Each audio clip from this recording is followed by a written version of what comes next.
For those of you used to my semi-low quality videos, you'll realize we've broken out the big guns today and we're on a 2-camera view in the office. That's because we have some very special news.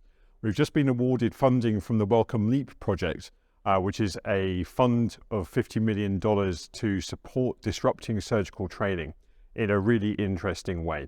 And they've asked us to collaborate with them as performers to develop the next generation surgical training game and some simulation exercises that aim to disrupt surgical training and transform the way that we train surgeons globally to overcome a projected shortfall of surgeons over the next few years. It's got some really, really excellent goals. And we get to do what we do best, which is to do gamified training for surgical training, and then exploring how we can use other technologies and techniques to change surgical training forever on low-cost consumer-grade hardware so that surgeons can train at home.